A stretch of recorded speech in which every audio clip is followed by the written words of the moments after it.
Hello, and thank you for joining us this evening for our webinar, A Parent-to-Parent Dialogue Regarding Children and Mental Health. My name is Kelly Blount, and I'm the Program Marketing Specialist here at General Electric Credit Union. We're so glad you've joined us as we have a great discussion planned for you tonight, and we wanted to thank you all for tuning in from the comfort of wherever you may be joining us from. And with that, I'd like to introduce our featured speaker. Diane Egbers is the founder and CEO of Leadership Acceleration Incorporated and author of The Ascending Leader. She engages with clients and guides a consulting team to provide all aspects of executive coaching, organizational consulting, and leadership programs. Diane also serves the community as founder and board chair of Grant Us Hope, a nonprofit passionate about providing a platform for mental health awareness and teen suicide prevention in 200 plus schools. Diane holds a master's degree in executive human resources development from Xavier University and a bachelor's degree in business and economics from the University of Cincinnati. She is a dynamic national speaker and has published articles on leadership, executive coaching, and organizational effectiveness. Today, we welcome Diane to lead us through our discussion regarding children and mental health. Diane, the floor is yours. Thanks so much, Kelly. So good to be here with all of you, and thank you for making the time this evening to be here for this conversation. Welcome those comments, questions, feedback you have throughout. Truly intending for this to be interactive, and so the format is that Kelly will ask some questions, I'll answer them, and then as you participate and have things that come in, we'll respond to those things as well. And looking forward to having some of this dialogue with you. Excellent. Thank you, Diane. Let's go ahead and start with our first question. Please share with me how you developed a passion for supporting parents and helping their children who are struggling with mental health concerns. Sure, Kelly. So in my life, my world, I grew up with a couple of experiences with people suffering with mental health. And so, it was a part of my story, my entire life. And then when I had children, Grant, my older son, and Olivia, my younger daughter, after Grant, our son, had 4 concussions, we were really focused with a team of doctors at Cincinnati Children's, really addressing the, debilitating, consistent headaches he had. And we didn't see that Grant was really becoming depressed and losing hope. And so we lost Grant just 4 short months after we found out that he was suffering with depression in February of 2015 to suicide. And it was really in the depths of grief, in that darkest valley, in that first year, that I really wanted to find something to really redeem that suffering and to find a way to not have other families, other parents, other kids suffer in the way our family did. And so looked worldwide for programs that would bring something different and new and novel to Ohio, and found the founder of Hope Squad, Dr. Greg Hudnall in Utah. Had some conversations with him about the Hope Squad program that was having incredible results in preventing suicide and providing curriculum and education that was proactive and productive to create cultures in schools, that would really help address this issue. And so, it's certainly a personal story, but it's become a life passion. Thank you, Diane. What are the cultural contributions that parents are contending with today? Parents are working through so many aspects of the changes that are going on in our society and culture. So in addition to working with Grant Us Hope in my consulting practice, I do a lot of work in K to 12 and higher ed schools. And so I'm often doing focus groups with students, with parents, with staff. And so I have lots of insights, in my day-to-day work, as well as being the chair of Grant Us Hope, that, I'm very much in touch with what's happening in our culture. And so for sure, some of those contributors are, the constant 24-hour news cycle. I think as we as families, we have to be careful because there's so much in our news and media environment on a daily basis that's negative. Things that are upsetting, concerning, and especially if you have a child that's suffering with mental health, it's that, really noticing kind of the negative information they might be taking in. Social media, we know, is a significant contributor. We all know there are good things about social media that help us all to stay connected in some ways. And we know that it can be a real detriment when you have a child that's struggling or suffering.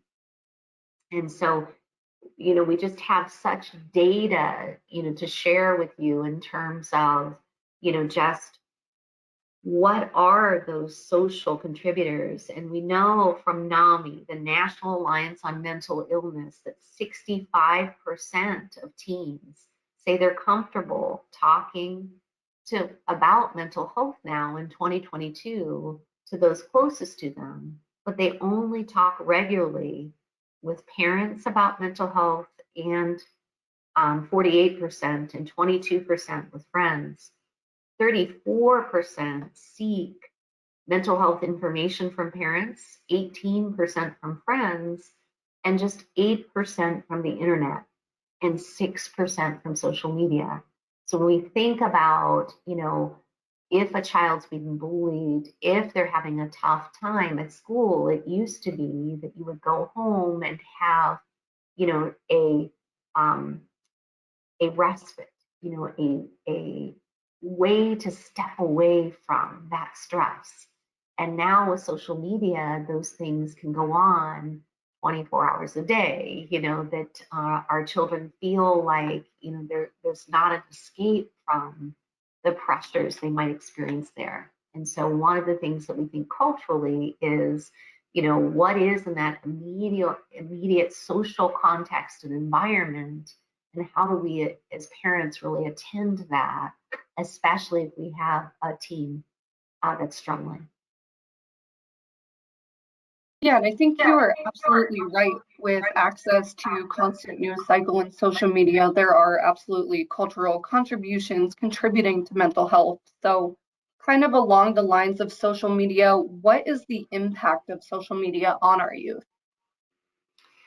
So the impact, there's so many. So, I do a lot of generational research with my professional role. And, so for the Gen Z generation, they're the first native digital generation in history. And so what that means is, they've grown up with, and they don't remember a time they didn't have a cell phone in their hand, didn't have access to technology. And so while they tend to be really great navigators of technology, any of you who are parents, if you want something fixed, you want to figure out how to navigate something, you hand it to your teen, and they can do it much faster and often more efficient than we can. However, what we know is in the growth and development of our kids socially, it is about in-person connection. And so, we have data from many sources that our kids, even though they're connected on social media, they feel more isolated in some ways than ever before, because people who are liking each other on social media and making those connections, they're not necessarily your friends. As teens, they may not even be acquaintances.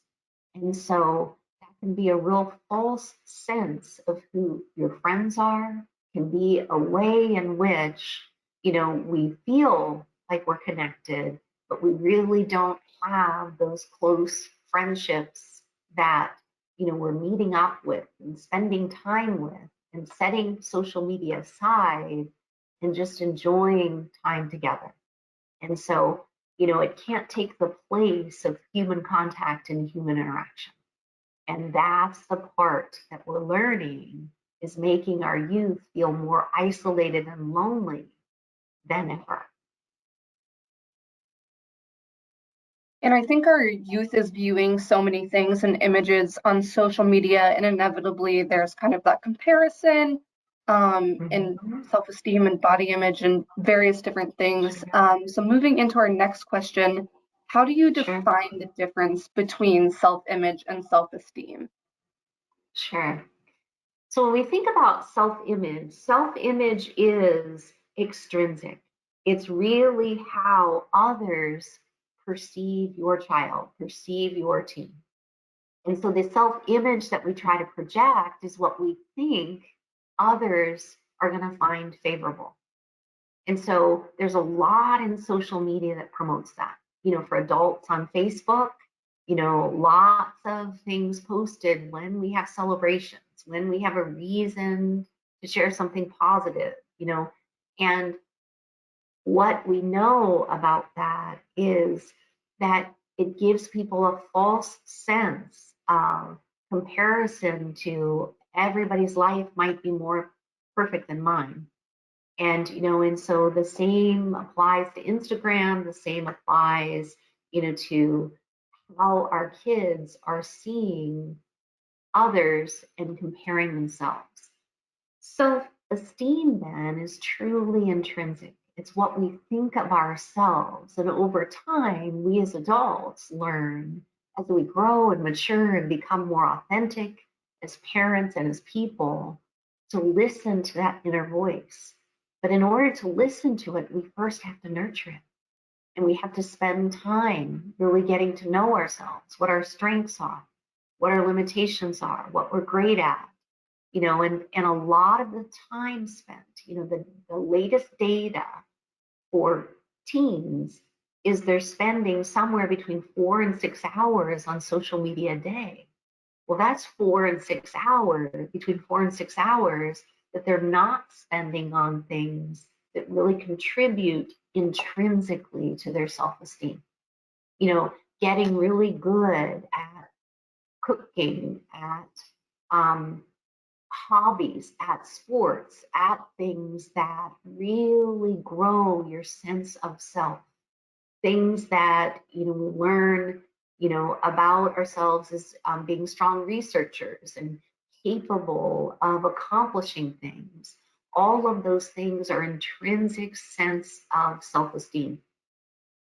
And so when we have a child that's struggling with mental health, they tend to be at the lowest ebb of confidence. They tend to be very much in this space of comparing themselves and their image to others. They tend to be in an emotional space that they're really vulnerable, and they lack that intrinsic rational capability to really then self-nurture. And so, the more they struggle with mental health, we know by research, the lower their self-esteem and sense of self-image goes. And so when we're helping, teens especially to become healthier, it's one day at a time, building confidence and that internal sense of self and sense of self-esteem over time. Is there any more you can share or anything you want listeners to know? Specifically, for example, one of our next questions is how can I best talk to my child about mental health to both educate and encourage an open conversation? Sure. So one of the things that's important before you have that conversation, and let me qualify that. If you think your child's an imminent risk, it's important to seek professional help and have the conversations, that are important, direct conversations right away. And so we do a lot of education in question, persuade, refer methodology, and a lot of mental health first aid. The internal Grant Us Hope team, who are an amazing team that serves schools, they provide question, persuade, refer, and mental health first aid training. And that's all about when your child's eminently at risk to really ask the direct questions. Have you thought about harming yourself?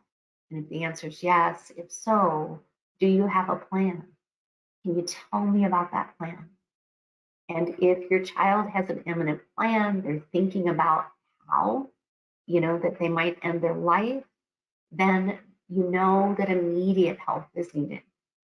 But often, so much of the opportunity isn't when a child's yet in crisis. It's really being very observant about the 4 elements that contribute to overall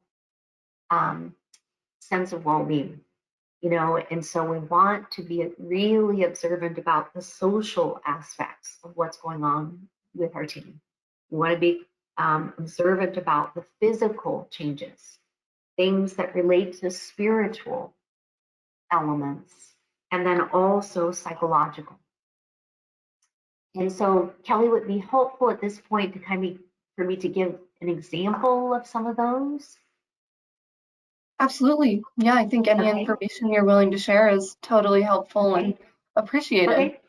So as we think about social, social is really about, their reputation on social media, how many followers they have. Has there been a net change? And do you see them upset after they get off their cell phone? Are you observing behavior that they're being more discreet, keeping their cell phone or social media away from you, like they have something to hide?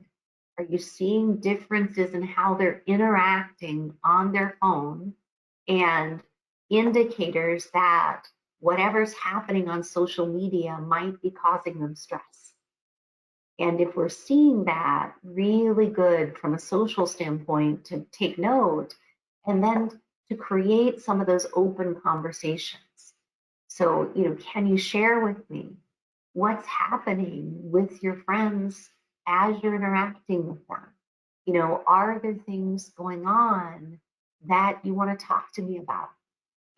What is it that, I see you seem stressed? And fostering those ways to open up. My kids, when they were teenagers, I often found it was best side by side. So we'd be working on something in the kitchen, I'd be driving in the car, so that they don't feel confronted when it's face to face. Teens, a lot of teens really will open up if you're taking a walk, if you're, cutting up things, working on, food preparation. If you're in the car, how do we get in that place where they feel the least defensive, that we're not confronting them face to face, and we have this side by side opportunity to come alongside and just to genuinely express concern. So those things also include connection with friends. Have their friend groups changed?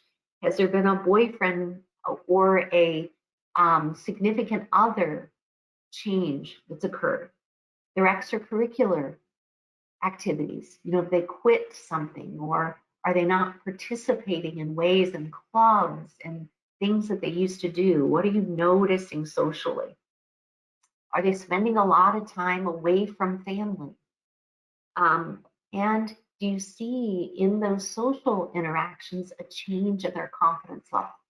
That they'll say self-denigrating things about themselves, or they say, I'm not good at this, or why do I have to look like this? Or, just things that indicate to you that they're struggling. So we think about physical then. Physical include many things, but there's really great resources that are, thinking about sleep. 60% of our high school students in the US are getting 6 to 7 hours a night sleep, and we know they need 8+ hours. 25% of our students go to sleep after midnight. And so one of the things that we notice physically, change in sleeping habits, change in eating habits, physical fitness and body changes. Has your child recently gained a significant amount of weight, lost a significant amount of weight? Are you seeing them physically anxious? Do they say they feel anxious? And then, do they talk about their feelings about body image and appetite? Are some of those things occurring? And then spiritually, one of the things that happened with our son is he really struggled with his faith. And he said, Mom, how can there be a God that would let me suffer with these headaches? Because they were debilitating migraines our son had, sometimes 3 and 4 times a week. And so, do you notice a change in their faith and in things that bring them hope on a daily basis? It might be for your child, your teen, that they're really attached to a cat or a dog, or something that really brings them a sense of well-being, and then they stop being attached. What are the things that you see that are around hopefulness and often meditation, faith, things that help them to feel hopeful on a daily basis? And are you seeing some change in that? As it relates to psychological, then, are they demonstrating symptoms of depression? Do you know what those symptoms are? Really good to be familiar with those. Are they demonstrating signs of suicide? The 10 signs of suicide are on our website with grantushope.org. They're also on the NAMI website, lots of places to find those and educate yourself. Have they received a recent diagnosis? Is it something they're struggling with? And are they hiding certain symptoms from others? Has your teen engaged in self-harm? Those are things that we as parents want to think about in the aggregate. And that's one thing that I really learned through all of the crisis with Grant is in the moment, I as a parent was traumatized and I didn't put together everything that was going on with him. Big change in how he was focused on social media, significant physical change, was struggling to sleep, was not eating well, things spiritually I did notice. And then psychologically, I really wasn't as in tune with how upset he was about the medication he was taking and how different it made him feel. And so one of the things we want for you as parents is to just be really observant. And as you're observant, to really be thinking about, how do I then ask in ways that aren't yes and no answers, that are open-ended. So share with me, how are you feeling today? Do you see reasons to feel hopeful? Do you feel sad? If you feel sad on a scale of 1 to 10, what would you say that scale is today for you? And are you okay with me asking you that? And I found with our son, that was a real way to communicate. Is he would say, gosh, Mom, I'm a 9 today. And 9 was bad for him. I am having a really bad day. And so then, I would be vigilant, be side by side with him, really understanding that he was really going through a tough time once we knew. And so one of the things that, has happened since then with other children, with family members, and, with so many parents that have come to me with kids that are struggling, is finding that currency with your team. finding a way to communicate that's acceptable to them, that they can really get comfortable sharing with you how they're doing, what kind of day it is, and how they're experiencing things is so helpful. Kind of along the lines of symptoms such as the behavioral and physical symptoms that you had just mentioned, this next question comes from one of our listeners. It says, I've heard that the average age of kids being diagnosed with depression has decreased. Is this true? And at what age might we recognize symptoms? Yeah, and so what we've learned in the last 5 to 7 years is the average age of onset is younger than we had anticipated. And so 50% of the mental health onset happens between the ages of 10 and 14. It's highly correlated with puberty. And when those changes, hormonal changes start, we tend to see those symptoms emerge. And so we have much more concern now in our middle schools than we used to, because we are understanding that the opportunity is to help our kids early and often. And so much easier to help a child when they're 10, 11, 12, when they first experience some concerns, than when they might be in crisis by the time they're 15 and 16. And so what we want to do is we really want to really correlate and notice the changes in moodiness, the changes in behavior, and all of these changes, and correlate that as well to the changes that are happening naturally with puberty. And then, are you seeing some of that onset? And, and recognizing that so much of the onset really occurs initially at that age, but often kids don't get into crisis until they're 15, 16. And switching gears a little bit, I know you mentioned Hope Squads earlier. Can you share a little bit more about the work Grant Hope is doing with Hope Squads and the changes that is being seen among our youth from the implementation of that program? Sure. So let me share with you, when a school is interested, what we do is we do comprehensive community education. So when I say we, I mean the team. I just get to watch them in action, and they're amazing. And so we're so proud of them, and they work so hard.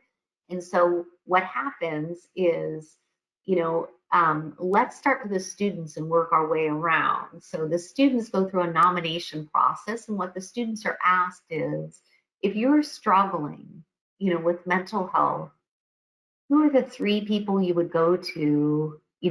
Who are your peers that would and could help you to get to an adult.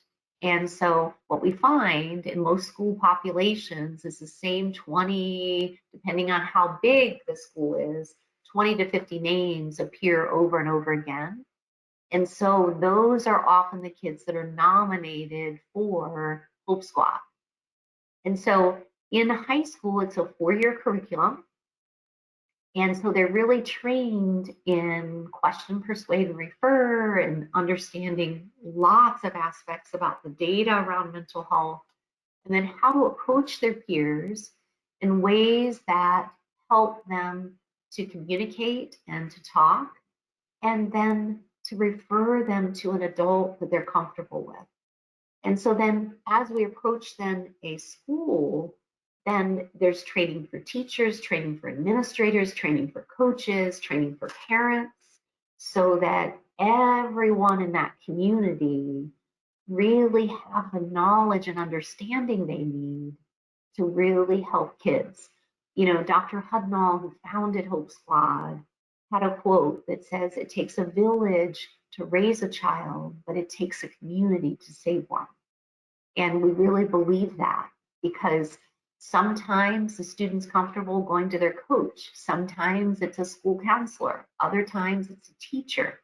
Whatever adult who's trained we can get them to can then get parents involved, can get the child health.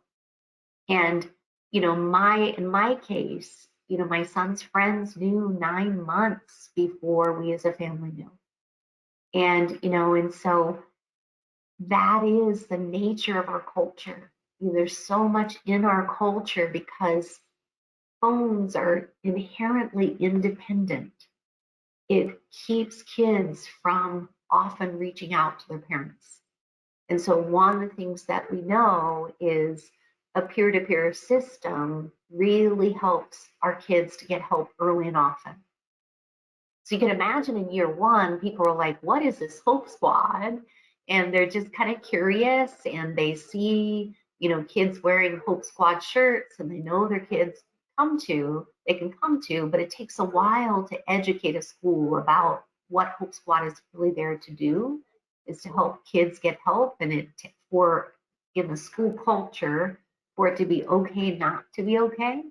And then by year two, a lot of peers who are concerned about their friends will come to the Hope Squad members. They'll say, hey, I'm concerned about Joe. Can you reach out to them?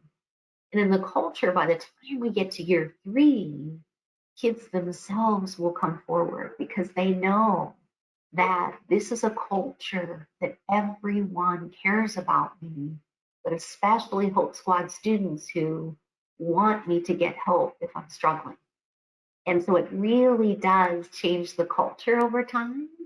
And the idea is that it's okay to talk about how you're doing with mental health, just like you would talk about how you're doing with physical health, because there are ways to get healthier. And there are things that you can do to increase your wellness, your sense of hope, and to become healthier. And before we move on to our next question, I did just want to encourage our listeners again, if you have any questions, go ahead and submit those. We'd love to share them with Diane and have your questions answered. So our next one comes from a listener as well. How can I best support my child going through a mental health crisis? Where can I turn to, and what does the first step look like? Yeah, that is a loaded question. So let me break that down. First and foremost, as a parent, what I want to say to you is, really put the oxygen mask on. Make sure that you have a support system. So open up to, if it's a friend, colleague, a partner, your sister, your sibling, your parent, who is your support system that you can talk to, because it is the toughest thing that parents go through with their kids, and you really have to have support for you. And so I encourage you to think about that, who in my immediate environment would be supportive, and how can I bring them in so that I have support and somebody that I can talk to. And know that when your child's struggling, it's hard to make rational decisions because we're so emotionally connected to our children. And so it's somebody that can be objective, that can help you. If you're seeing a lot of symptoms and you're concerned your child's in crisis, sometimes it's talking to that objective person that supports you to go over, here are the social things I see, here are the physical things I see, here are the spiritual things I see, here are the psychological things I see. And when you add all that up, your child might be more in crisis than you were thinking. And then talking about with that person, okay, is there somebody at school immediately I have a relationship with that I could contact who would be supportive? And if I'm not seeing that support at school, how about my pediatrician? Do they have a mental health component attached to their practice? What's my relationship with my pediatrician? Are there external mental health providers? Do we have a relationship already with a private practice, with our local children's hospital? You have lots of resources to utilize, and every family tends to have different resources they feel more connected with. Just know, though, that it's important as a parent to really understand that when our child's really in crisis, and and they're really concerned, what they need is a professional assessment and diagnosis, and that happens with a psychiatrist. And so we think about, okay, so often pediatricians with good intention will treat mild depression, but when your child's in crisis, you really need to get to that specialist. Just like if your child had cancer, you would get to that cancer specialist. You wouldn't have your general practitioner treating your child. And so you want to think about, where in my world, do I have the quickest access? Sometimes it's an emergency room. And sometimes, I need to have my child urgently seen. Other times there's a private practice that has psychiatrists, and you feel like it's okay to wait and to get in the queue. And then often there are organizations that the school counselors, psychologists can put you in contact with, that then might be a quicker referral even. And so one of the things we know is if our child's in crisis, we really need a diagnosis that is comprehensive. You know, when Grant was diagnosed, he was very deficient vitamin D, and so there was a nutrition panel.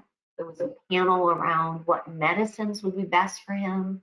There was also, a diagnosis that went deeper than just depression. And so we understood more about what he was struggling with, and he had some intensive treatment time. So what I learned through all of that is initially I did not know how to navigate that system very well. Our healthcare system is very complex and not easy to navigate.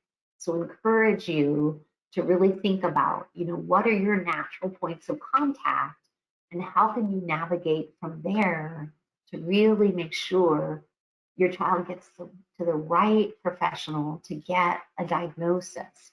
And then once you get into treatment, that's when psychologists, social workers, school counselors, all of those therapists are so helpful, because then they're helping your child develop new strategies, helping them to develop strategies to cope and to rebuild confidence, and then to become more hopeful over time. And you mentioned challenges within the healthcare system. This next question was pre-submitted. What should I do if my concerns are discounted by a medical professional? What I would say about that is it's important to trust your instincts as a parent. You know your child best. And when I went against my instincts, it was harmful to Grant. So with my daughter, as after we lost him, there were lots of things that I needed to be supportive and helpful to her with. I really learned to trust my instincts. And so if you know that it's not the answer that you need for your child, and your child is not feeling more hopeful, they don't feel that there's strategies that are working, then go on to the next provider. Sometimes it'll take 3 different relationships until you find the right match for your family and for your child. One of the things we recommend as well is family therapy. Because when your child's struggling, you as a family adapt. And often there are things that you're inadvertently doing as a parent that are helpful and then sometimes not helpful. And I really needed to learn those things as well. So we're big advocates for family therapy. You and your partner going with your child. And, sometimes it's, they talk to your child individually. Sometimes it's the whole family. Sometimes it's just, one parent or another. And that was tremendously helpful. And as I've recommended that to hundreds of families, they've come back to me and said, oh my gosh, once we got to, a psychiatrist especially that could treat our family, we really made progress. Along the lines of parents noticing differences in their child, what's kind of the difference between depression and sadness? Yeah, and so it's like the difference between happiness and joy. So I like to call out that comparison. So, when we think about happiness, it's fleeting, just like sadness can be fleeting. Depression, like joy is that, you're at a family wedding and you feel this deep sense of joy that'll last for hours because, it's that deepest sense of well being is joy. The deepest sense of sadness pervasively then is depression. And so, helping a child to differentiate between sadness and depression, that scale I mentioned really helps. So, is this something every day that you're struggling with? Is this something that's a couple times a week? Like, how often? And, our son, when he was in crisis, said every 15 to 20 minutes, that it comes at me and I can't get away from it. And so then we knew, okay, more help, more work that we needed to do. And so it's really understanding, you know, is it fleeting and or is it pervasive? And it helps us if we've not suffered with depression to really think about just those moments of happiness that then go away versus that pervasive sense of joy we've all felt. And how do we know, for them it's not moments of sadness and that pervasive um, um, aspect that ends up being depression. And there are a lot of symptoms that go with it. People tend to be slower moving, slower speaking. There are lots of things you notice that you will say, gosh, for my team, they're just off. And pay attention to those things. Trust your instincts. And if you think it's pervasive, you know, do something about it. And we do know with teens, they so revere their social media, their access to their friends, that sometimes teens will not be truthful with you. And that was the case with our son. He so wanted to keep his friends on social media and he didn't want anything to be taken away that he wasn't always honest with us until he really got in trouble and was really in crisis. And so you've got to gauge, are they making eye contact? Do I have this deep sense that my child's really being honest with me, or am I concerned about that? And trust those instincts, because it was that instinct for me is how I found out that he was really struggling. Something was off. And I just said, I have to pursue this. I don't feel like he's being completely open and honest. And, just was very persistent over a period of 3 or 4 days. And then he broke down and he shared. And then we really stepped up our sense of urgency in getting help. Does that make sense? Yes, thank you. Yeah, I'd love to get sure. through just a couple more questions.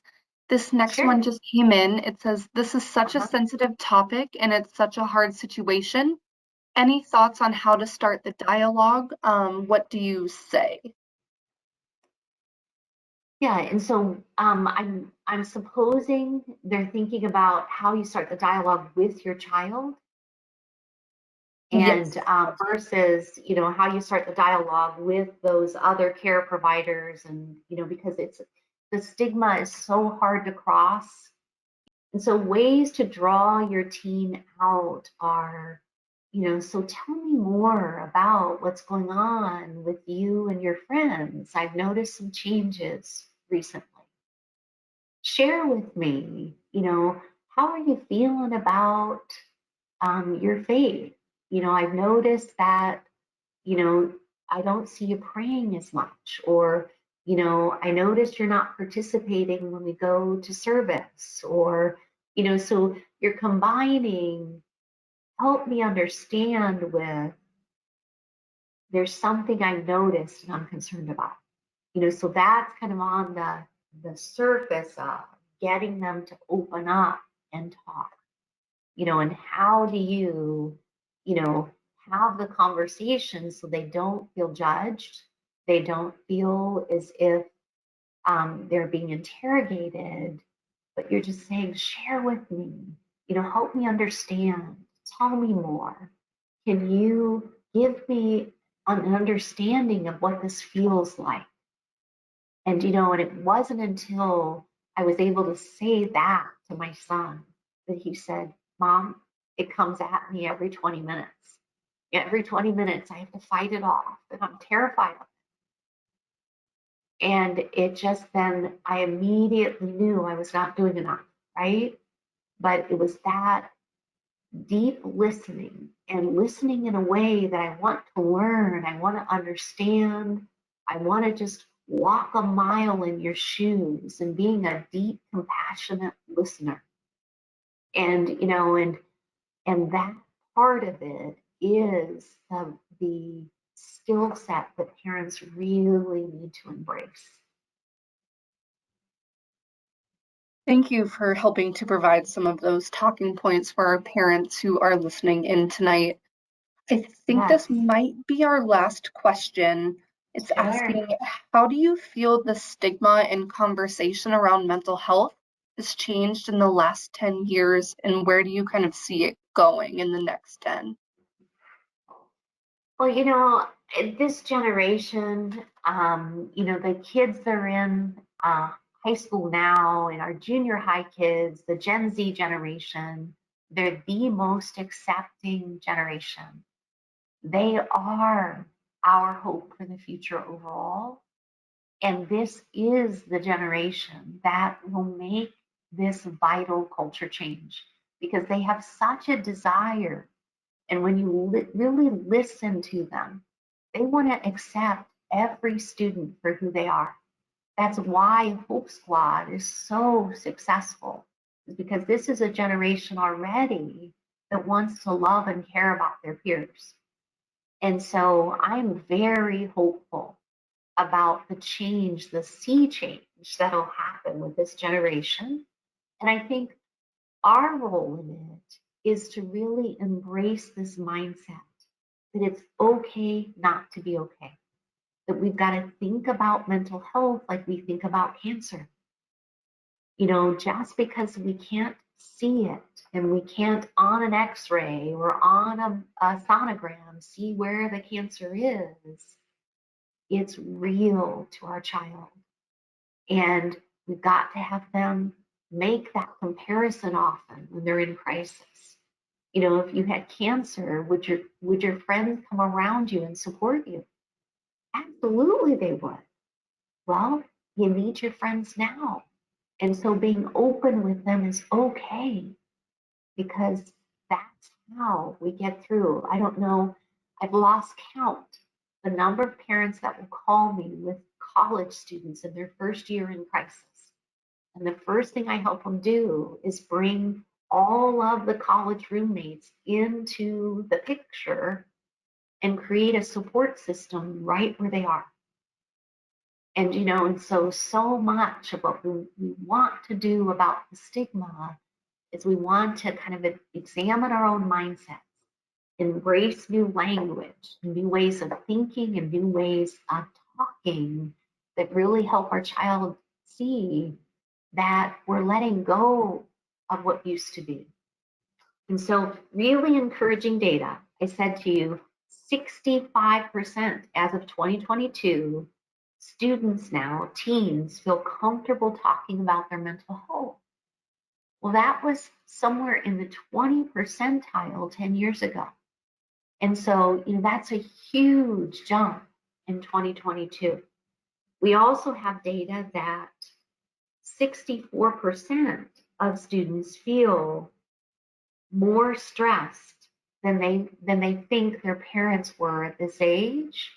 But they also say that they feel like there are more resources and more ways to get help than ever.